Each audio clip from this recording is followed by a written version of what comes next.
یہ جو الموسوعہ الفقہیہ الکویتیہ ہے جو 45 جلدوں میں واقعتاً فقہ کا ایک موسوعہ ہے ماشاءاللہ، یعنی طالب علم اس سے مستغنی ہو ہی نہیں سکتا ہے،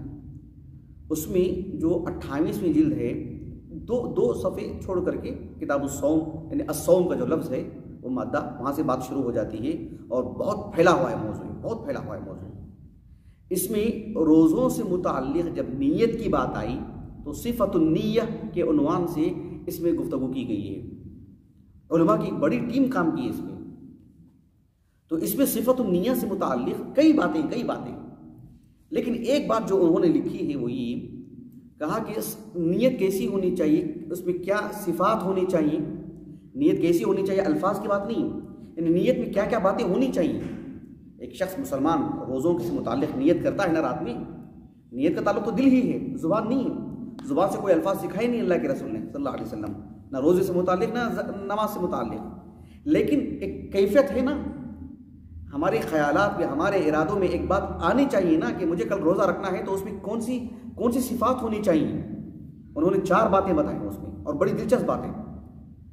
نیت کیسی ہونی چاہیے، کہا کہ ان تکون النیت جازمۃ معینۃ اور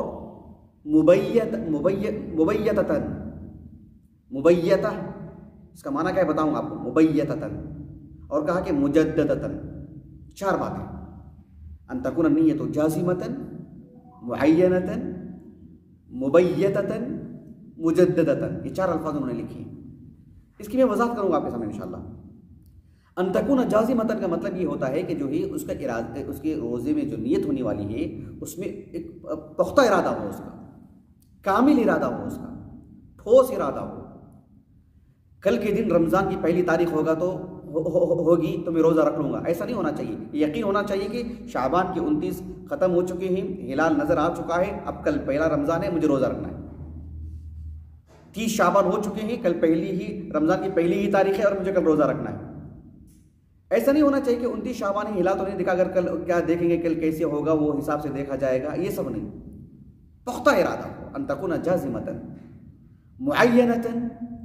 اس کو یہ معلوم ہو کہ جو ہے وہ روزہ کون سا روزہ ہے، رمضان کے روزے ہیں، کفارے کا روزہ ہے، یوم الاثنین کا روزہ ہے، عاشوراء کا روزہ ہے، روزے کی تعیین ہو اور اس کے حساب سے اس کی نیت ہو۔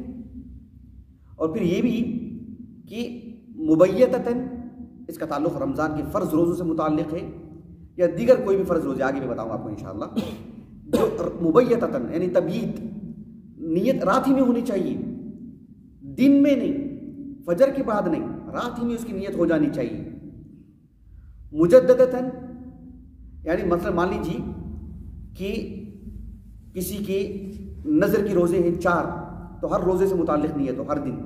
ہر رات۔ رمضان کے 30 دن تو 30 دن کی نیت ہو، مجددۃ۔ اب یہاں جو اللہ کے رسول نے کہا صلی اللہ علیہ وسلم من لم یجمع الصیام قبل الفجر فلا صیام لہ، اس حدیث مبارکہ کو ذکر کرنے کے بعد امام ابو عیسیٰ ترمذی رحمہ اللہ نے کہا کہ اس حدیث کا معنی کیا ہے، کہا کہ اس حدیث کا معنی بتاتے ہوئے اہل علم نے کہا کہ فی رمضان یعنی من لم یجمع الصیام قبل الفجر فی رمضان او فی قضاء رمضان او فی صیام نذر، رمضان کا روزہ ہے، رمضان کا روزہ ہے، صرف رمضان کے روزے سے متعلق ہی بات ہے، فرض روزے سے متعلق ہی بات ہے کہ رات میں اس کا ارادہ ہو جانا چاہیے، پوری رات میں کبھی بھی۔ رمضان کے اس کے 2 روزے چھوٹ گئے، وہ رکھ رہا ہے ذوالحجہ میں، ذوالقعدہ میں، شعبان میں، رجب میں، ربیع الاول میں، کبھی بھی رکھ رہا ہے سال بھر میں، تو پھر اس کو چاہیے کہ جب وہ قضا کرے گا تو رات میں نیت کر لے، وہ مجھے کل رمضان کے روزے اس روزے کی قضا کرنی ہے، نہیں کرتا ہے، صبح میں اٹھا، فجر کی نماز پڑھنے کے بعد پھر سو گیا، مطلب میں کچھ اور کام میں مشغول تھا، اور ناشتے کے لیے دیکھا گھر میں ناشتہ کچھ ہے نہیں میں میرا رمضان کا ایک روزے کا جو قضا تھی نا وہ میں آج کر لوں گا، ایسا نہیں ہوگا، اس کو رات ہی میں ارادہ کرنا پڑے گا اس کو، یہ چیز من لم یجمع الصیام قبل الفجر فلا صیام لہ۔ یہ نظر کا روزہ ہے، اس کا کفارے کا روزہ ہے، جو بھی فرض روزے ہیں اللہ رب العالمین نے رمضان کے روزے اس پر فرض کیے ہیں، یا کفارے کی وجہ سے یا نظر کی وجہ سے ایک بندہ اپنے اوپر ایک روزے کو واجب کر لیتا ہے، تو فرض روزوں سے متعلق رمضان ہی کے نہیں فرض روزوں سے متعلق، چاہے رمضان کے ہوں، رمضان کی قضا ہو یا نذر کا روزہ ہو، تو اس کو رات ہی میں نیت کرنی چاہیے، یہ معنی اس کا من لم یجمع الصیام قبل الفجر فلا صیام لہ۔